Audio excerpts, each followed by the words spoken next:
get prepped for spring and planting season. Patrick Kroll is rebuilding his shed. Buddy! But he's also chill. Rebuilding his life and his business.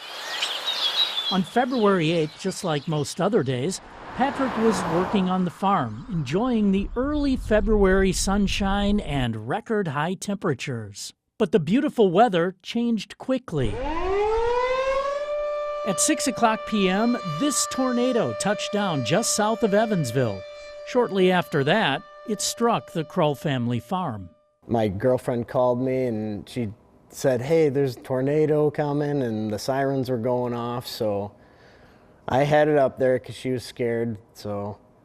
And probably 5 minutes after I got home, it hit our house. Patrick Kroll and his girlfriend were in his basement at the time.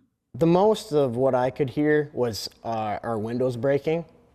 And so it was just glass shattering, and you got really a lot of pressure in your ears, like you were swimming deep into like a pool or a lake. The tornado ripped through Patrick's yard and continued its merciless path of destruction through neighboring farms. It sucked the water out of the pool, or a lot of it at least, and and then I think it headed right for our big yellow shed that we had. I thought that there was definitely going to be some damage. When Patrick and his girlfriend emerged from the basement, in the early February darkness, it was hard to see the extent of the damage. It was dark out, so you couldn't really see much like in the distance, but just from up close, a lot of tree limbs and pieces of our house. The roof of our house got tore off. The scope and scale of the destruction became much clearer in the sunshine the following morning. There was hardly anything left, and there was tin scattered everywhere. I got the biggest dumpster. The task that faced Patrick and his family was daunting.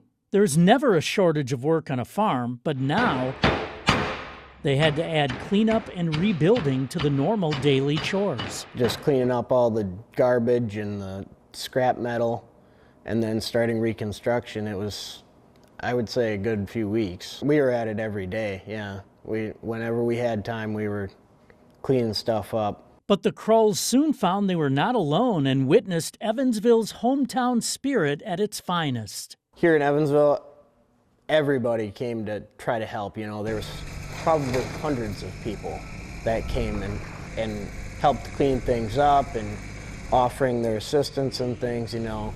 When looking at damage assessment, shortly after the tornado struck the area, Rock County Emergency Management quickly mobilized. Kevin Wernett is the Rock County Emergency Management Director. We worked after the tornado to do our damage assessment, and then we had to provide information to the Wisconsin Disaster Fund. Distinct progress has been made over the past couple months. A lot of the debris has been cleaned up and the rebuilding process has begun.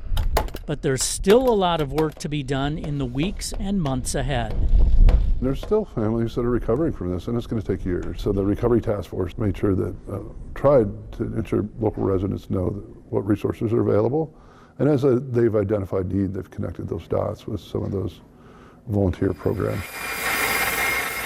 We were trying to figure out how to do it. As the rebuilding process continues, Patrick and others in the area will lean on each other and their communities. And in the weeks, months, and years ahead, there's no doubt they will come back stronger than ever.